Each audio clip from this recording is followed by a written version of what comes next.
Hello everyone, welcome to our YouTube channel.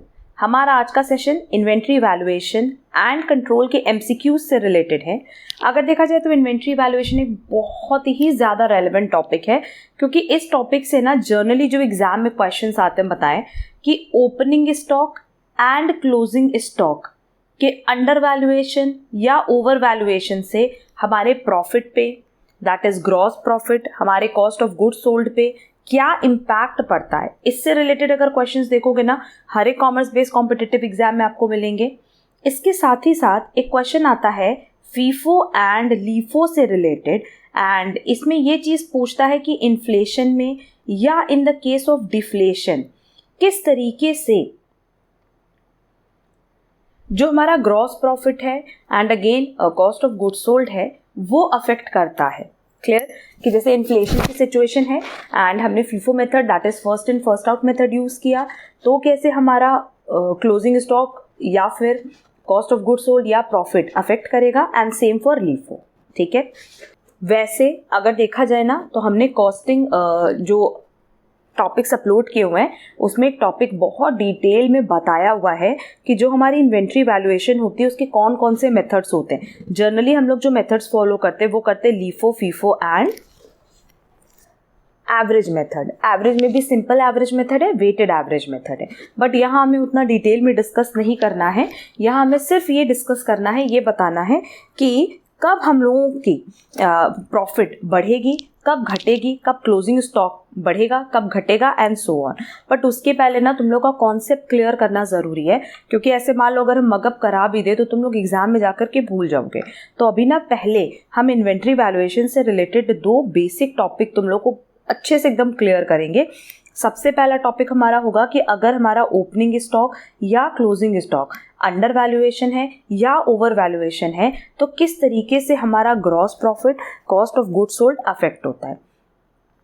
दूसरा हमारा point है अगेन जो भी हमने बताया कि in the case of inflation, अगर इन्फ्लेशन की सिचुएशन है एंड हम फीफो मेथड फॉलो करें तो क्या होगा, लीफो मेथड फॉलो करें तो क्या होगा, एंड सेम हम बताएंगे डिफ्लेशन के केस में। क्लियर? तो एक एक टॉपिक बता रहे हैं, कॉन्सेप्ट अच्छे से समझ लेना, क्योंकि अगर कॉन्सेप्ट क्लियर हो गया तो सारे क्वेश्चन तुम लोग बहुत ही ईजिली सॉल्व कर पाओगे। देखो हमने यहाँ लिख दिया है अंडर वैल्यूएशन और over valuation of closing stock, यहाँ एंड हटा देते हैं, और ओपनिंग स्टॉक। एक एक को हम डिस्कस करेंगे। ठीक है, सबसे पहले हम लोग ये देख लेते हैं कि अगर हमारा क्लोजिंग स्टॉक अंडर वैल्यूड है तो क्या होगा, ओवर वैल्यूड है तो क्या होगा। फिर हम लोग ओपनिंग स्टॉक के केस में देखेंगे, क्योंकि जनरली क्या होता है कि जो करंट ईयर का क्लोजिंग स्टॉक होता है बेटा वही तो नेक्स्ट ईयर का ओपनिंग स्टॉक होता है ना। क्लियर? तो देखो सबसे पहले हम यहाँ पे लिख दे रहे हैं फॉर क्लोजिंग स्टॉक, एंड ये पूरा टॉपिक क्लियर करने के लिए सबसे पहले ना हम एक ओवरऑल अमाउंट ले रहे हैं। ये अमाउंट आप लोग अपने अकॉर्डिंग चेंज भी कर सकते हो। मान लेते हैं कि हमारे पास ओपनिंग स्टॉक है 1000 का, देन हमारे पास परचेजेस है 10,000 का, देन जो हमारी सेल्स है वो है 12,000, ये सब रैंडम अमाउंट है। देन जो हमारे पास क्लोजिंग स्टॉक है वो है 1500 का। तो जब आप जीपी का कैलकुलेशन करोगे तो आपके पास जीपी आएगा 2500। यहाँ तक तो किसी को कोई दिक्कत नहीं, यहाँ तक हमने कोई कॉन्सेप्ट बताया भी नहीं है। अब देखो हम सबसे पहले कह रहे हैं कि अगर हमारा क्लोजिंग स्टॉक अंडर वैल्यूड हुआ, अभी हमारा क्लोजिंग स्टॉक क्या है 1500, पहले हम यहाँ पे लिख भी दे रहे हैं कि अंडर वैल्यूएशन के सिचुएशन में अगर हमारा क्लोजिंग स्टॉक अंडर वैल्यूड है तो क्या होगा, अगर हमारा क्लोजिंग स्टॉक ओवर वैल्यूड है तो क्या होगा। क्योंकि तुम लोग को बेसिकली यही चीज़ लर्न करनी है कि इस केस में हमारा जीपी किस तरह से अफेक्ट होगा एंड सीओजीएस किस तरह से अफेक्ट होगा। देख लो हम बता दे रहे एकदम अच्छे से, ये पॉइंट यहाँ एकदम क्लियरली समझना, बहुत आराम से चीज़ें समझ में आ जाएंगी। मान लेते हैं कि हमारा क्लोजिंग स्टॉक 1500 नाउ करके अंडर वैल्यूड है। अंडर वैल्यूड है मतलब मान लेते हैं कि 1000 है। अब अगर 1000 है तो नो डाउट इधर का टोटल 13,000 हो गया और इधर का टोटल 11,000 हो गया, तो हमारा ग्रॉस प्रॉफिट क्या होगा बेटा, घट करके 2,000 हो जाएगा। जो पहले हमारा प्रॉफिट 2500 दिख रहा था, आज की डेट में क्या हो जाएगा 2,000। तो जैसे ही हमारा क्लोजिंग स्टॉक अंडर वैल्यूड हुआ, घटा, हमारा ग्रॉस प्रॉफिट क्या हुआ, घट गया। क्लियर? तो हम यहाँ लिख दें कि अंडर वैल्यूएशन के केस में हमारा ग्रॉस प्रॉफिट क्या होगा, डिक्रीज हो जाएगा, घट करके दिखेगा। अगर हमारा क्लोजिंग स्टॉक अंडर वैल्यूड है तो हमारा ग्रॉस प्रॉफिट भी अंडर वैल्यूड होगा। क्लियर? और COGS भी तुम लोग को कैलकुलेट करके दिखा देते हैं। COGS मतलब क्या होता है, opening stock plus purchases minus जो ओरिजिनल क्लोजिंग स्टॉक है वो कितना है बेटा, 1500। तो ये हो गया हमारा 11,000 माइनस 1500, 9500। बट अगर हमारा क्लोजिंग स्टॉक अंडर वैल्यूड हुआ, मतलब ये 1000 हो गया, तो हमारा COGS क्या होगा, हमारा COGS कितना हो जाएगा, 10,000। मतलब पहले हमारा COGS 9500 था जब हमारा क्लोजिंग स्टॉक ओरिजिनल रेट पे दिख रहा था, बट जैसे ही वो अंडर वैल्यूड हुआ हमारा COGS क्या हुआ, बढ़ गया। क्लियर? तो ओवरऑल जो क्रक्स निकला वो क्या निकला कि अगर आपका क्लोजिंग स्टॉक अंडर वैल्यूड है, घट के दिख रहा है, तो ग्रॉस प्रॉफिट भी घट करके दिखेगा। बट ऑब्वियस है कि अगर प्रॉफिट घट के दिख रहा है तो कॉस्ट बढ़ के दिखेगी। यही होता है ना, क्योंकि cost plus profit is equal to sales होता है। हम कह रहे हैं कि अगर मेरा प्रॉफिट घटा तो कॉस्ट बढ़ करके दिख रही होगी, है ना, क्योंकि सेल्स प्राइस में कहीं कोई चेंजेस नहीं आ रहा है। क्लियर ये पॉइंट? तो होपफुली ये वाला पॉइंट सारे स्टूडेंट्स को क्लियर होगा कि अगर हमारा क्लोजिंग स्टॉक घट करके दिखेगा तो हमारा ग्रॉस प्रॉफिट भी घट करके दिखेगा, but cost of goods sold बढ़ करके दिखेगा। अब ओवर वैल्यूएशन के केस में ओरिजिनल वैल्यू कितनी थी, 1500 थी ना। मान लेते हैं कि ये क्लोजिंग स्टॉक ओवर वैल्यूड है, मतलब अब 2000 दिख रहा है। ओवर वैल्यूएशन पहले 1500 दिख रहा था, तो हमारे पास ग्रॉस प्रॉफिट कितना था, 2500। जैसे ही ये बढ़ करके दिख रहा है, मतलब 2000 दिख रहा है मान लो, तो हमारा ग्रॉस प्रॉफिट कितना हो जाएगा बेटा, 14,000 माइनस 11,000, 3,000 होगा। तो अगर हमारा क्लोजिंग स्टॉक ओवर वैल्यूड है तो हमारा ग्रॉस प्रॉफिट भी ओवर वैल्यूड हो जाएगा। एंड आगे का हम सॉल्व नहीं करवा रहे हैं, बट ऑब्वियस हमारा कॉस्ट क्या होगा, घट जाएगा, क्योंकि अगर प्रॉफिट बढ़ के दिख रहा है तो कॉस्ट घट करके दिखेगा। क्लियर? तो ये तो हमारी सिचुएशन थी रिलेटेड टू क्लोजिंग स्टॉक कि अगर क्लोजिंग स्टॉक अंडर वैल्यूड है तो क्या होगा, अगर क्लोजिंग स्टॉक ओवर वैल्यूड है तो क्या होगा। वैसे अगर देखा जाए तो ओवरऑल तुम लोगों को सिर्फ इतना कॉन्सेप्ट लर्न करना है, क्योंकि इसी से रिलेटेड क्वेश्चन आता है। बट एग्जाम में लर्न करके जाने वाली चीज़ें मैक्सिमम टाइम हम लोग भूल जाते हैं, इसलिए हमने यहाँ पे कॉन्सेप्ट क्लियर कर दिया।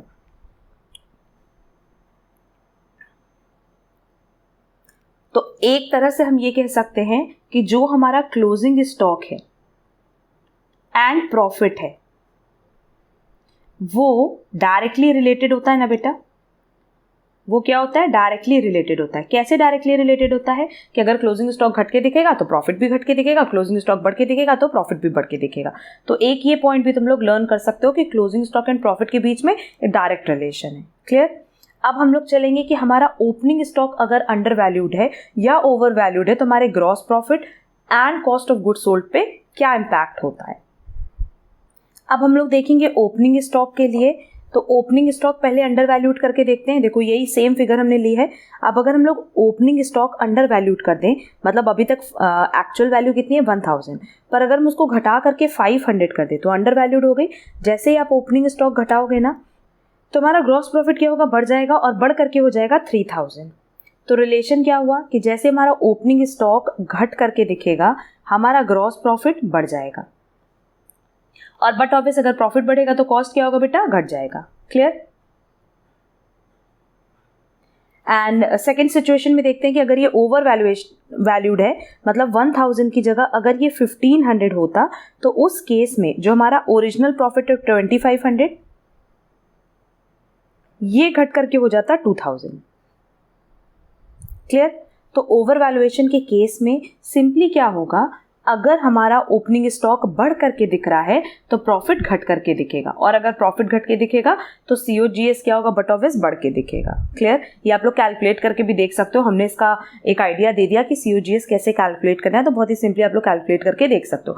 और नहीं भी कैलकुलेट करोगे तो बस इतना याद रखना कि ग्रॉस प्रॉफिट के साथ क्या रिलेशन है, क्योंकि अगर प्रॉफिट बढ़ेगा तो कॉस्ट घटेगा एंड वाइस वर्सा।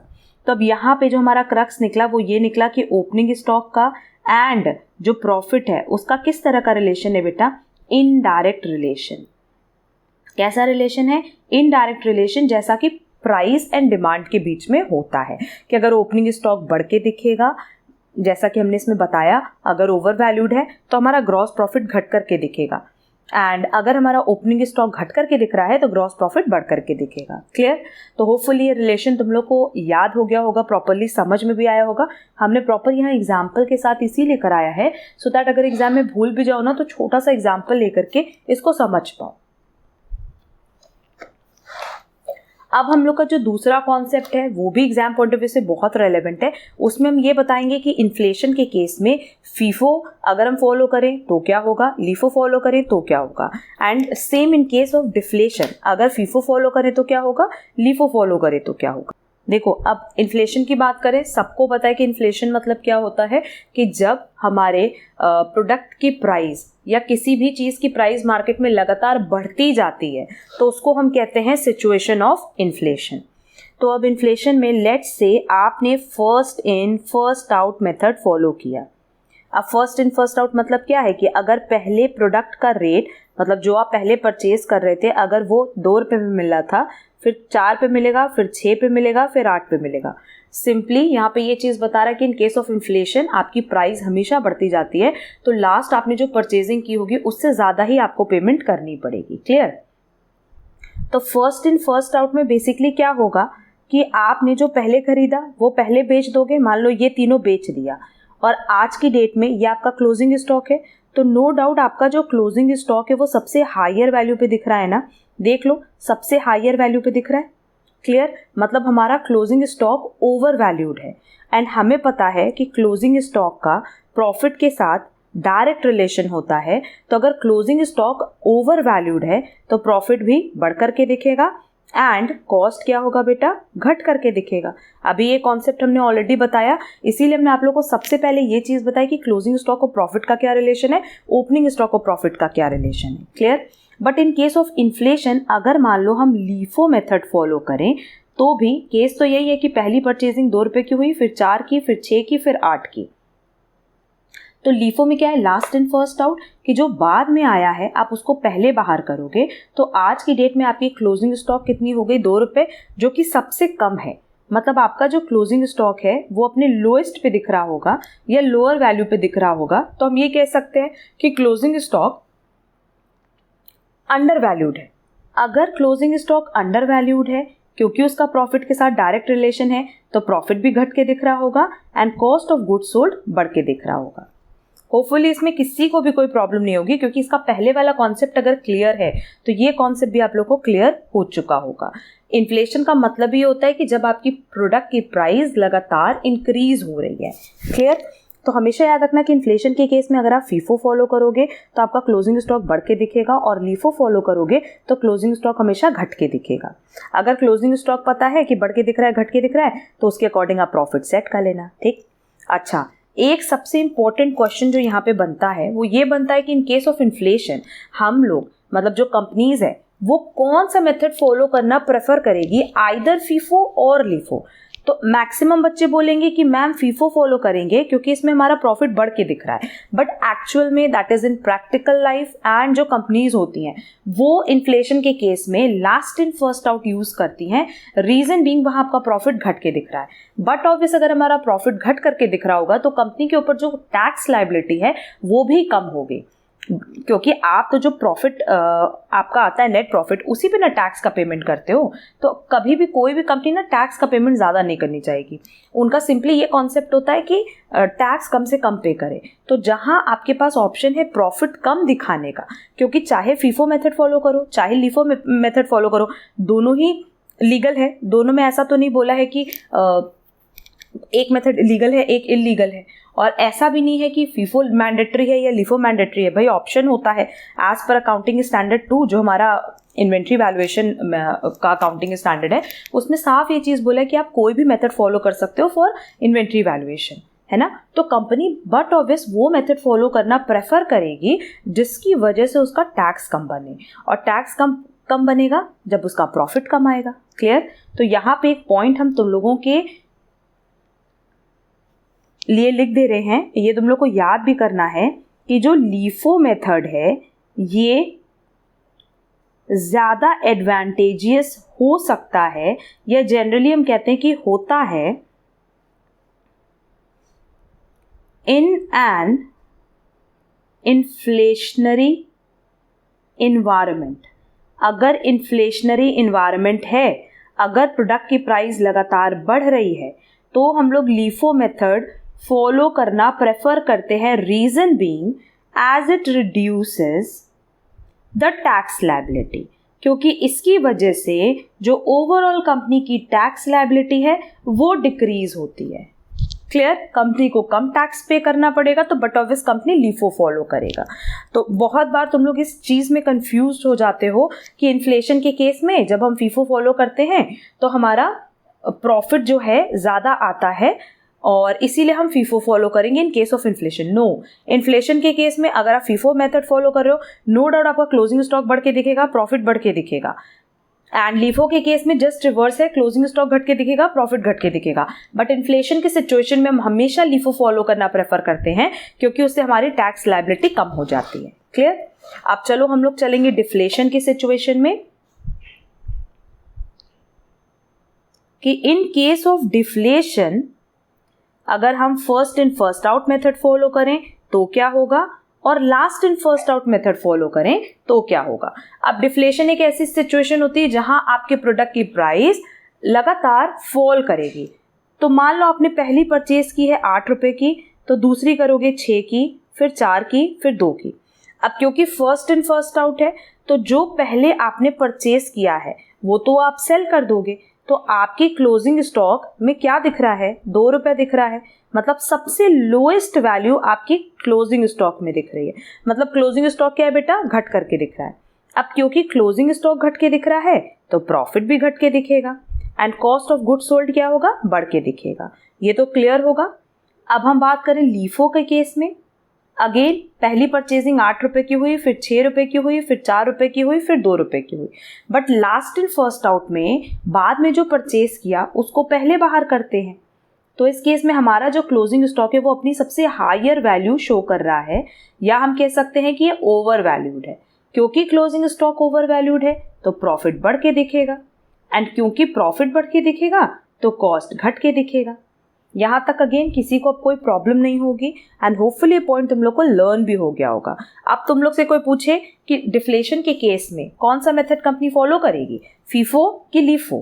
LIFO के केस में प्रॉफिट बढ़ के दिख रहा है, बट स्टिल कंपनी क्या फॉलो करेगी, फर्स्ट इन फर्स्ट आउट। क्यों फॉलो करेगी? रीजन बीइंग कि जब आपका प्रॉफिट कम है तो आपकी टैक्स लायबिलिटी भी कम होगी। तो यहाँ पे प्लीज ये चीज नोट डाउन कर लेना, क्योंकि जितना पॉइंट्स हमने बताया इसको नोट डाउन करना जरूरी है, अदरवाइज तुम लोग भूल जाओगे। यहाँ लिखो, FIFO can be advantageous in a deflationary environment as it reduces और as it results in a lower tax liability. Clear? आप दोनों में से कोई भी मेथड फॉलो कर सकते हो, तो बट ऑब्वियस आप वो मेथड फॉलो करना प्रेफर करोगे जहां पे आपकी टैक्स लायबिलिटी कम हो रही है। क्लियर? होपफुली तुम लोगों को ये पॉइंट अच्छे से क्लियर हुआ होगा। अब इसका अगर हम लोग एक समरी देख लें, क्योंकि बहुत सारे बच्चे ऐसे भी हैं ना जो कॉन्सेप्ट नहीं समझना चाहते, वो मगअप करेंगे, तो उनके मगअप के लिए हम यहाँ पे एक तुम लोग के लिए टेबल बना दे रहे हैं, यहाँ से तुम लोग मगअप कर सकते हो।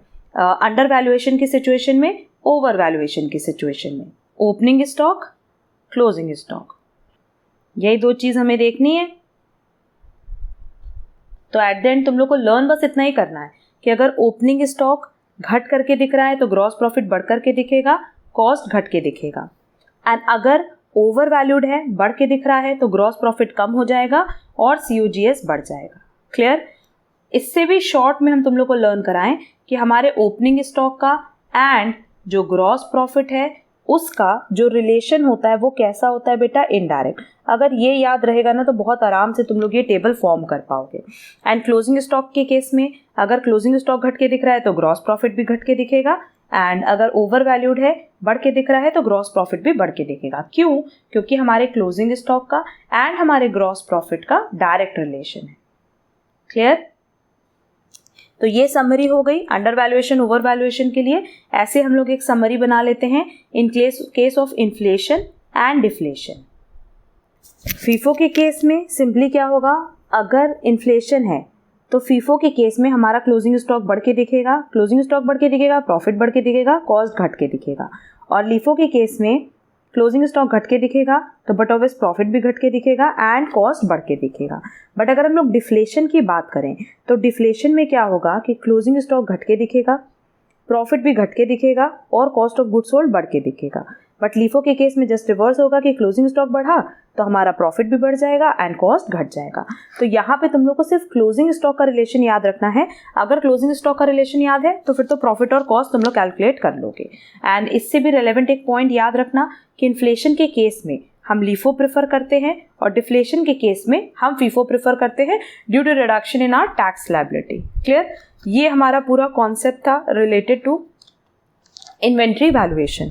अब हम लोग चलेंगे इसके एमसीक्यूज पे और देखना इसका एमसीक्यू सॉल्व करना इतना इजी हो जाएगा क्योंकि सारे कॉन्सेप्ट्स अब तुम लोग को होपफुली क्लियर हो चुके हैं। आप देखो हमारे पास पहला क्वेश्चन है, in a period of rising prices when inventory pricing method would tend to produce a higher cost of goods sold. Simple सी बात पूछा है, कह रहा है राइजिंग प्राइसेस मतलब इन्फ्लेशन की बात कर रहा है और कह रहा है कि in the situation of inflation किस इन्वेंट्री प्राइसिंग मेथड में आपको COGS ज़्यादा मिलता है। COGS ज़्यादा मिल रहा है मतलब हमारा प्रॉफिट क्या हो रहा होगा, कम दिख रहा होगा, और प्रॉफिट कम दिख रहा है मतलब क्लोजिंग स्टॉक भी कम दिख रहा होगा। तो ये किस सिचुएशन में होता है? लीफो में। अभी हमने बताया था लास्ट इन फर्स्ट आउट में यही होता है ना। Clear? Next, during a period of rising prices which of the following inventory pricing method results in lower total current asset. Again कह रहा है कि इन्फ्लेशन की सिचुएशन में हम कौन सा ऐसा इन्वेंट्री वैल्यूएशन मेथड फॉलो करेंगे जिससे हमारा ओवरऑल टोटल करंट एसेट कम दिखेगा। करंट एसेट में बट ऑब्वियस क्लोजिंग स्टॉक आता है, तो जहां हमारा क्लोजिंग स्टॉक कम दिख रहा होगा उसी केस में हमारा टोटल करंट एसेट भी कम आएगा। तो इन्फ्लेशन के केस में क्या होता है? इन्फ्लेशन के केस में क्लोजिंग स्टॉक कम दिख रहा है, कब दिखता है? लीफो के केस में ना। और फिर इस केस में प्रॉफिट भी कम दिखता है और कॉस्ट क्या होती है? ज़्यादा दिखती है। तो करेक्ट आंसर होगा D LIFO. Next, in the perpetual inventory system stock taking is not done ever, is periodical, is at the time of winding up, is continuous. देखो दो तरह का ना हमारे पास स्टॉक टेकिंग मेथड होता है। एक तो फिजिकल मेथड होता है। फिजिकल मेथड में क्या होता है कि ईयर एंड पे आपको जाना होता है जहाँ पे भी कंपनी का स्टॉक रहता है और वहाँ पे आप जा करके खुद से काउंट करते हो कि कितना स्टॉक हमारे पास मतलब कंपनी के पास बचा है। बट परपेचुअल इन्वेंट्री सिस्टम में ऐसा नहीं होता। परपेचुअल इन्वेंट्री सिस्टम में सब कुछ कंप्यूटराइज फॉर्म में होता है और वहाँ ना जैसे आपके पास स्टॉक आया, स्टॉक गया, मतलब जैसे रिसीट हुआ, इशू हुआ, एट द टाइम उसको आप क्या करते हो? बुक्स में रिकॉर्ड करते हो। ठीक है? तो ये पीरियोडिकली नहीं होता, एक पर्टिकुलर पीरियड पे नहीं होता। इसको हम कह सकते हैं कि हम इसको रेगुलरली अपडेट करते हैं। तो करेक्ट आंसर होगा D. Next, when perpetual inventory system is used which of the following methods of inventory valuation should be used? अगर perpetual inventory system है ना तो हम LIFO भी फॉलो कर सकते हैं, FIFO भी फॉलो कर सकते हैं एंड सिंपल एवरेज मेथड भी फॉलो कर सकते हैं। Next, if inventory valuation according to the following three methods is LIFO की वैल्यूएशन दी है, FIFO की दी है, एवरेज कॉस्ट की दी है respectively, which method would you call the most conservative of the three? देखो कंजर्वेटिव की मतलब बात करें तो यहाँ पे बेसिकली हम लोग प्रिंसिपल की बात कर रहे हैं। कंजर्वेटिव, कंजर्वेटिज्म या प्रूडेंस। तो प्रूडेंस में बेसिकली क्या होता है कि हम ये मान करके चलते हैं कि हमारा जो भी फ्यूचर प्रॉफिट है हम उसको इग्नोर कर देंगे और अगर हमारा किसी तरह का कोई लॉस होने वाला है तो हम उसको बुक्स में कंसिडर करेंगे, है ना। एंड कंजर्वेटिज्म मेथड की वजह से ही बोला गया है कि आपको अपने बुक्स में स्टॉक को दिखाना है कॉस्ट और market price whichever is lower. तो अगर हम कंपेयर करें तो हमारे पास लीफो में सबसे कम वैल्यूएशन आ रही है, तो नो डाउट सबसे कंजर्वेटिज्म मेथड कौन सा हो गया? LIFO method. Next, when FIFO method is in use, the closing inventory is valued at, अगर FIFO method आप यूज कर रहे हो फर्स्ट इन फर्स्ट आउट, जो पहले आया वो चला गया, लास्ट में क्लोजिंग स्टॉक किस वैल्यू पे दिखेगी? बट ऑब्वियस जो रीसेंट कॉस्ट होगी उसी पे ना दिख रही है। When LIFO method is in use, the closing inventory is valued at oldest price, क्योंकि अभी देखो हमने एग्जांपल भी लिया था ना कि मान लो आपने 3 तरह का स्टॉक खरीदा है, 2 रुपए का, 3 रुपए का, 4 रुपए का। लास्ट इन फर्स्ट आउट में क्या होगा? 3 और 4 वाला तो बिक गया, 2 वाला बचा, तो ये तो ओल्डेस्ट वैल्यू है, उसी पे आपकी क्लोजिंग स्टॉक दिखेगी। Next, identify the method in which inventory is valued at the latest price prevailing in the market. Inventory मतलब क्लोजिंग स्टॉक किस पे दिख रही है? लेटेस्ट प्राइस पे। LIFO, FIFO, weighted average method और रिप्लेसमेंट प्राइस मेथड। अब देखो, अगर हम लोग रिप्लेसमेंट प्राइस मेथड की बात करें तो जो प्राइस पे आप रिप्लेस कर रहे हो, बट ऑब्वियस वो आज ही की तो प्राइस होगी ना, लेटेस्ट प्राइस होगी, तो यहाँ हम प्रेफर करेंगे replacement price method. Next, closing stock is valued at cost और market price whichever is lower, अभी हमने बताया है। The method of inventory valuation most widely used in accounting is cost price, market price, higher of both, lower of both, lower of both. FIFO method is advisable during a period of which prices? Inflation और deflation? FIFO हम लोग follow करते हैं इन case of deflation, या हम कह सकते हैं फॉलिंग प्राइजेस की सिचुएशन में। तो करेक्ट आंसर होगा B, falling. Next, inventory control techniques may be employed in manufacturing business, merchandising business, दोनों ही केस में यूज होता है, तो करेक्ट आंसर होगा C. Next, in ABC analysis, the category that represent those items used in largest quantity but whose value is not high। देखो, तीन तरह की कैटेगरी होती है ABC, इसमें सबसे हायर वैल्यू को रखते हैं, इसमें मिडल में, और इसमें बेसिकली उन इन्वेंट्रीज को रखते हैं जिनकी वैल्यू सबसे लो होती है, तो करेक्ट आंसर होगा C items. Next, identify the method that results in a lower valuation of inventory and lower income during a price of rising prices। rising prices मतलब क्या हो गया बेटा, इन्फ्लेशन, और इन्फ्लेशन के केस में कह रहा है कि हमारा क्लोजिंग स्टॉक कम दिख रहा हो, तो बट ऑब्वियस क्लोजिंग स्टॉक कम दिखेगा तो प्रॉफिट भी कम दिखेगा, और ऐसा कहाँ होता है, लीफो के केस में होता है ना, last in first out. Next, the rate of consumption of material is an important factor in fixing the dash level.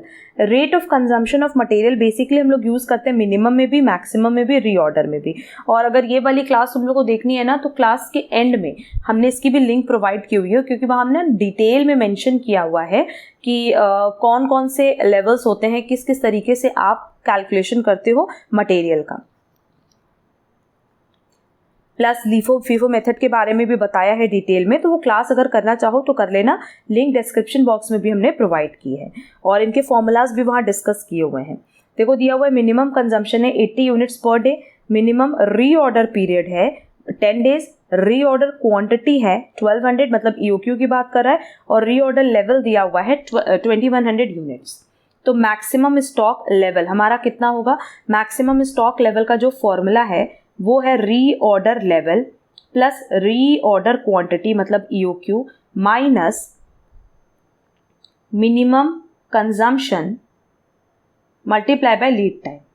अब देखो, रीऑर्डर लेवल दिया हुआ है 2100, रीऑर्डर क्वांटिटी दी हुई है 1200, मिनिमम कंजम्पशन है 80 और मिनिमम ऑर्डर या लीड टाइम है 10 डेज, तो ये हो जाएगा 3300 माइनस 800, और जब हम इसको सॉल्व करेंगे तो हमारे पास आंसर आएगा 2500 यूनिट्स।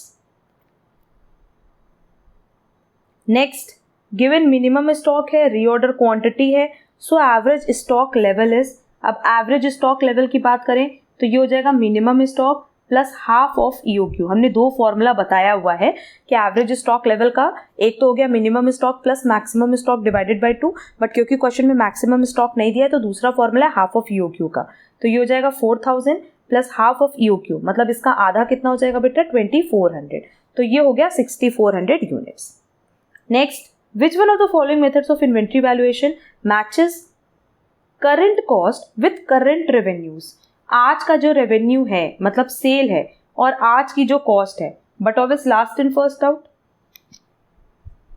क्योंकि लास्ट इन फर्स्ट आउट पे मान लो आपने एक चीज परचेज की 2 पे, फिर 4 पे, फिर 6 पे, तो जो 6 रुपए का है वही आप सेल करोगे, तो ये तो रीसेंट कॉस्ट हुई ना, इसको ही आप रीसेंट सेल प्राइस पे सेल करोगे, तो लास्ट इन फर्स्ट आउट इसका करेक्ट आंसर होगा।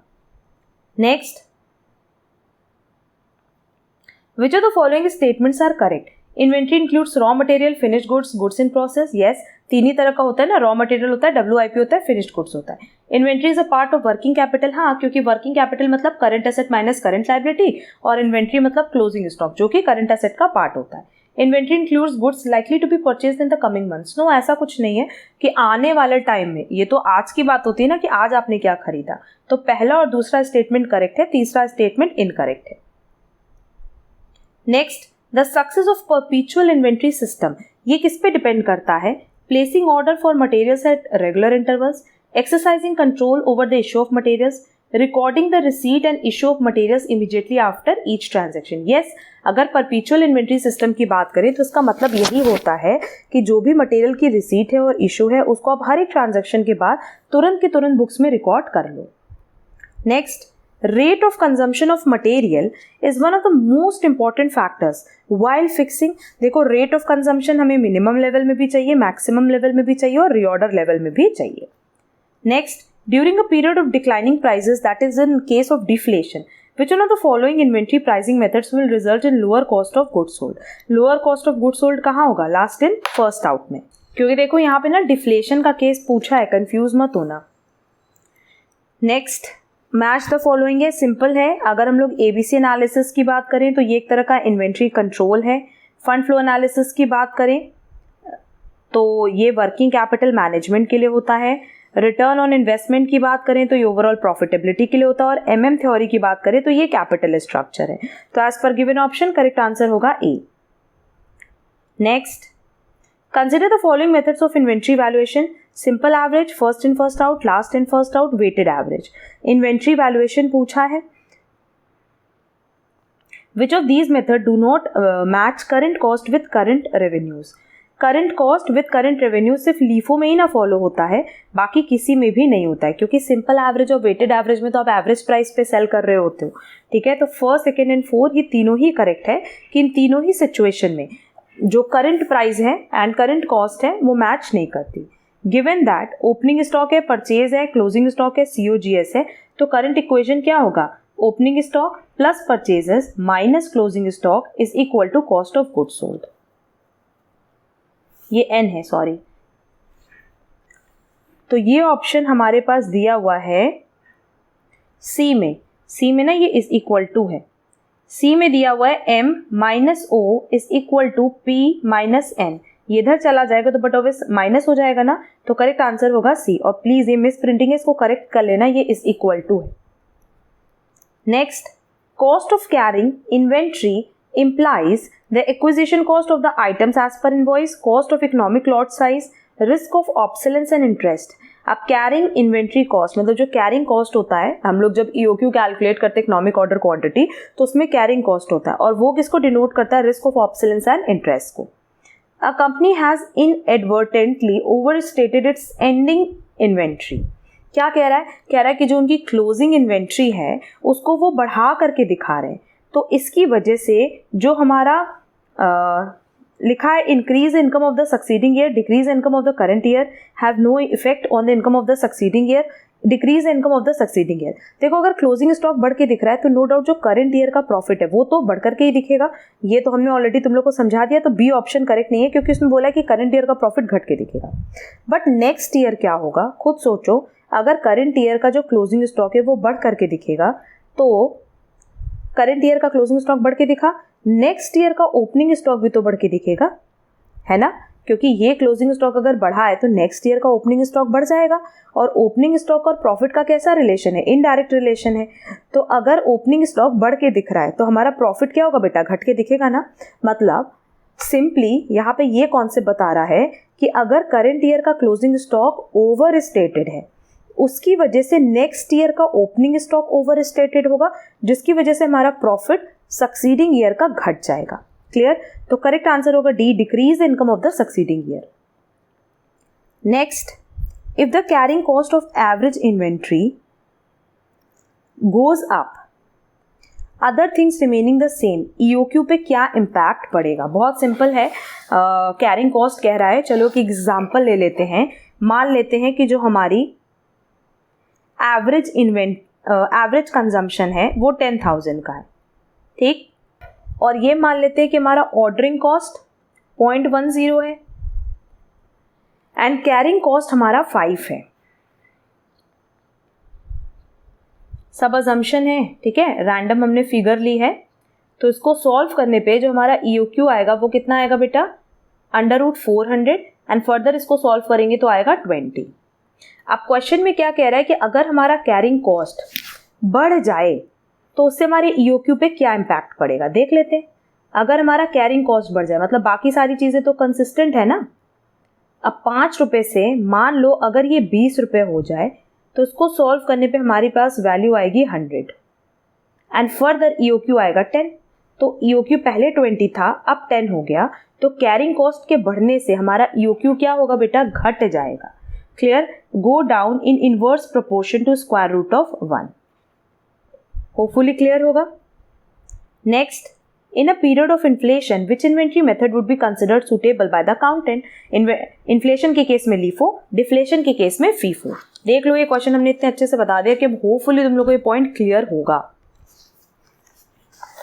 Next, consider the following data. देखो हमारे पास ये पूरा डेटा दिया हुआ है और हम लोग को FIFO मेथड यूज करके बताना है कि हमारा जो इन्वेंट्री का valuation at the end of the year, क्योंकि यहाँ पे जनवरी और फरवरी की डिटेल दी हुई है और 1 मार्च को हमसे हमारे क्लोजिंग स्टॉक की वैल्यूएशन पूछा है। तो नो डाउट यहाँ पे आपको स्टॉक लेजर बनाना होगा, जो कि हम तुम लोग को बना करके दिखा दे रहे हैं।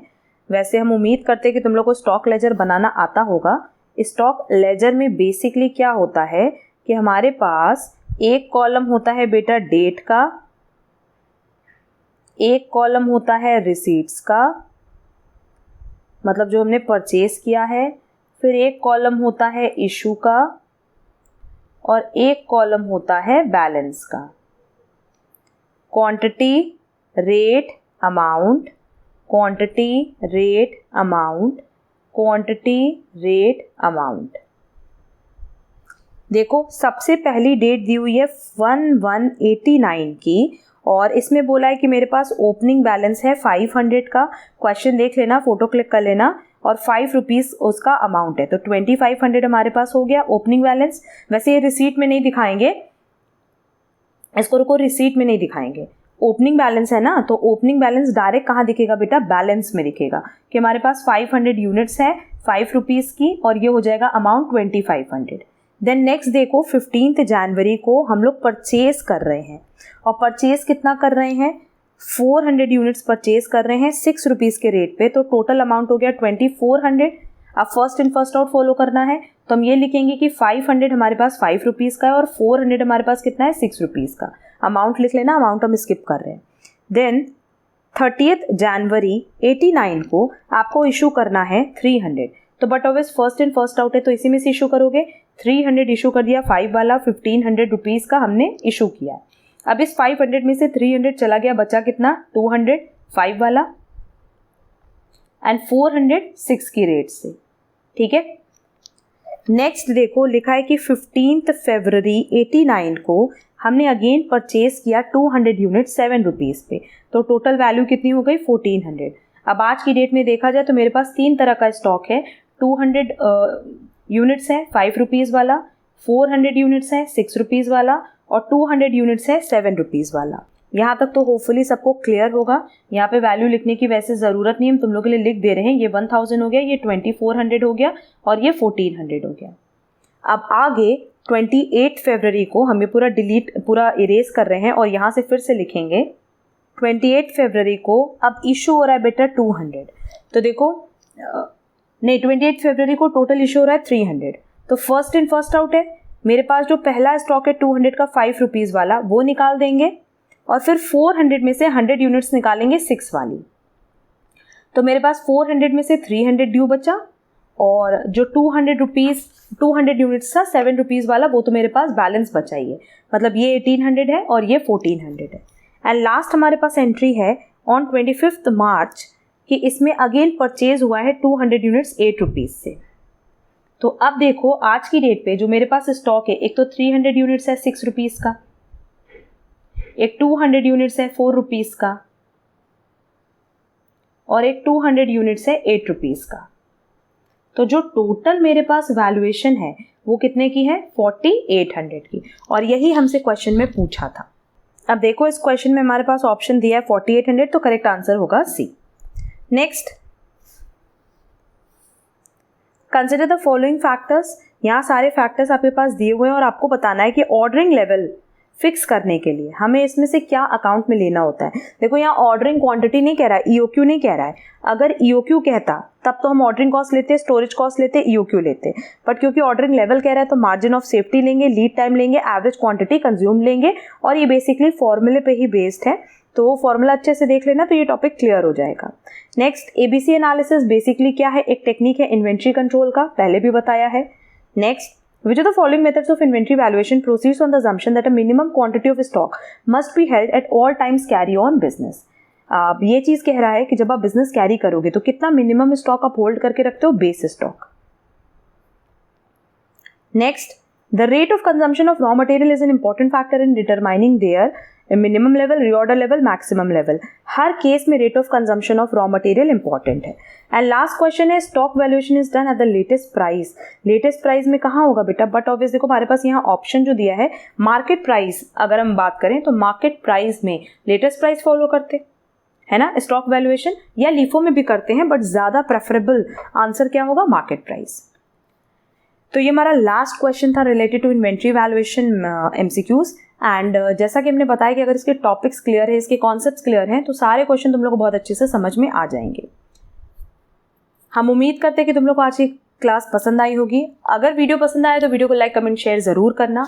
एंड अगर किसी भी क्वेश्चन में कोई डाउट होगा तो कमेंट बॉक्स में कमेंट करके जरूर पूछना। आप हमसे हमारे टेलीग्राम चैनल और व्हाट्सएप कम्युनिटी पे भी कनेक्ट कर सकते हो, सबकी लिंक आपको डिस्क्रिप्शन बॉक्स में दी गई है। एंड अगर आप हमारे चैनल पे नए हो तो चैनल सब्सक्राइब जरूर कर देना, सो दैट आगे की क्लासेस की नोटिफिकेशन आपको टाइमली मिल पाए। अब हम लोग मिलेंगे हमारी नेक्स्ट क्लास में। आज के लिए बस इतना। Thank you so much.